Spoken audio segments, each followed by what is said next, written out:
Hello, friends. Today is the International Bipolar Day celebrated across the globe to spread the awareness about a very interesting mood disorder in psychiatry, that is bipolar mood disorder. Now, what is that? A bipolar mood disorder is a typical disorder where a patient goes through different phases of his mood. Normally, we also become happy when the situation demands so. We also become sad when situation arises so. But in these patients with bipolar disorder, the sadness of the mood or the happiness they experience both are in extreme. Many of these patients, when they are into either extreme happiness phase, which is called as manic or hypomanic phase of this disorder, they will be experiencing happiness without any reason. Also, there may be disinhibition in their behavior where they will be more pleasure seeking and they may not tolerate the criticism at all, because in this manic phase the ego is said to be a tyrannic ego, meaning that if you cross the viewpoints of these patients in this phase, they will be ready to argue with you. Many times when this manic phase becomes very severe, then these patients also experience grandiose ideas where they may say that I am somebody big, or I have very big contacts, or I have some big abilities which other people do not possess. This phase of mania may last from few days, say in few patients it may be for a week or so to few months also. So during this phase they will be excessively happy, over talkative, over demanding, they may spend more, may make certain extravagant deals which latter they will regret when they come out of this manic phase. Opposite of this manic phase is after some days or some months, you will find that the same person who was very happy is now becoming gradually sad. He is experiencing excessive sadness of the mood. He is not feeling the pleasures which normally he used to feel. He is not able to work normally because he is not having energy or drive to work due to the sadness of the mood. Also, he may feel worthless, helpless, or sometimes we find that these people go to the extreme of excessive fatigue and impairment in sleep, sometimes either increased sleep or decreased sleep, or also there may be increased appetite or decreased appetite. This sadness of mood with these symptoms usually lasts between anywhere 15 days to few months. During this phase there is a danger of suicide. In fact, suicide ideas are part and parcel of this sad feeling also.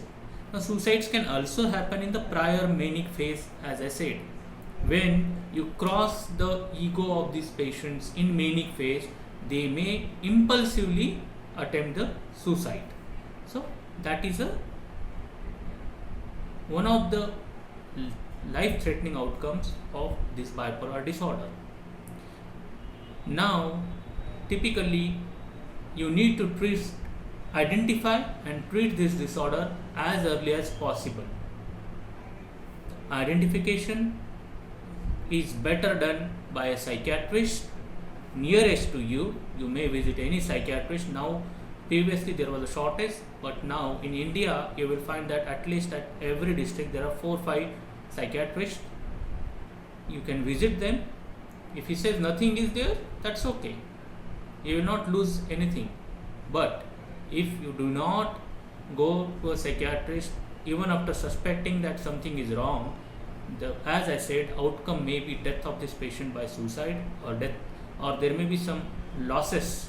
Say there are few of my patients who had been after certain fancy mobile numbers in the manic phase, and they have spent lakhs of rupees to get that number, and later on they found that it was a fraud.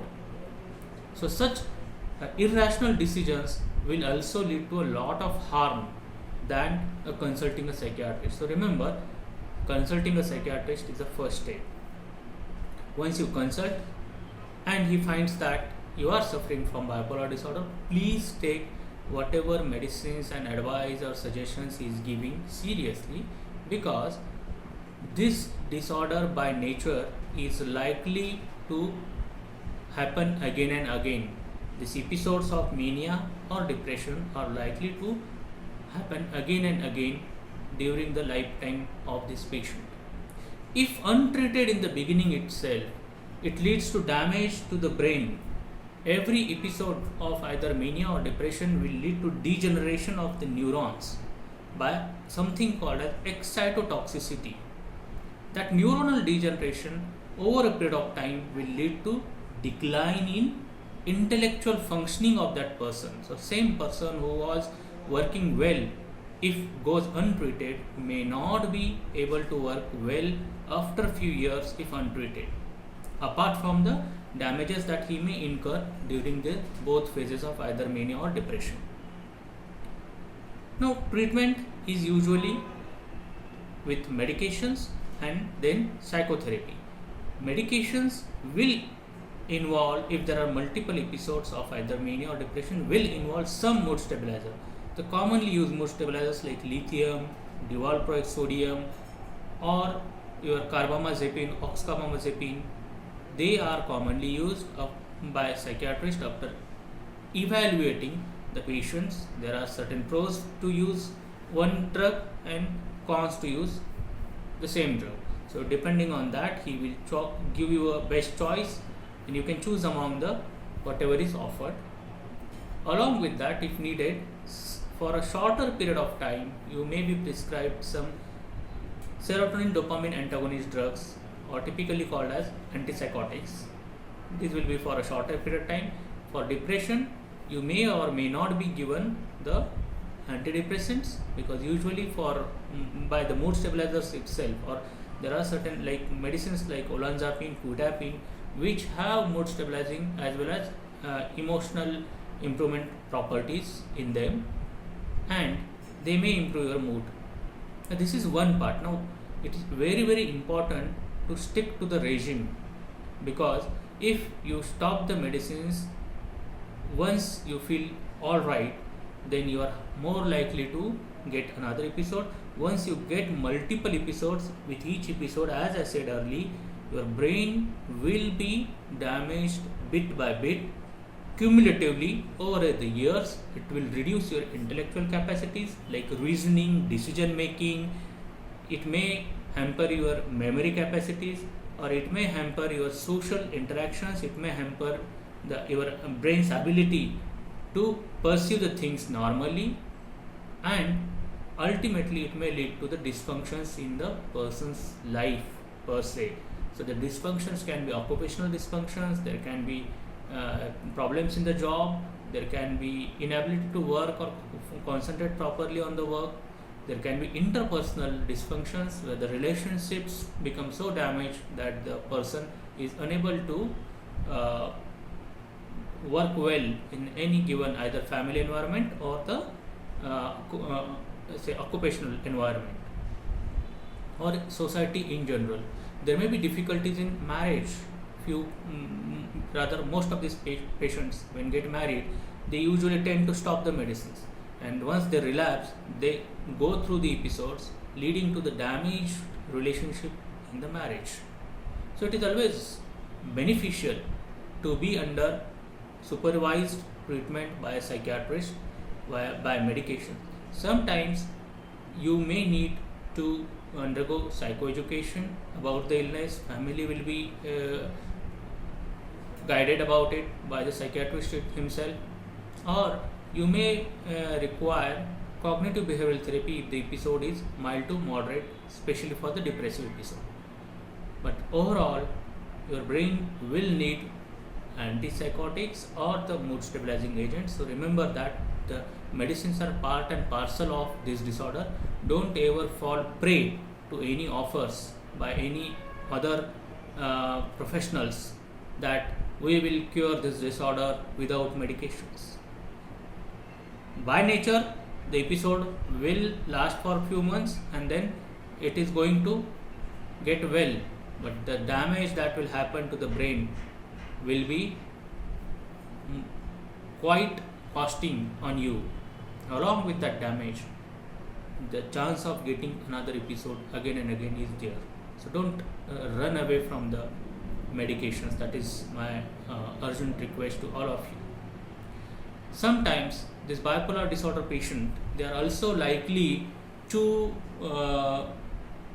get addicted. So we always advise them not to use any psychoactive substances like alcohol, cannabis, that is commonly called as ganja, or marijuana, or also not to use any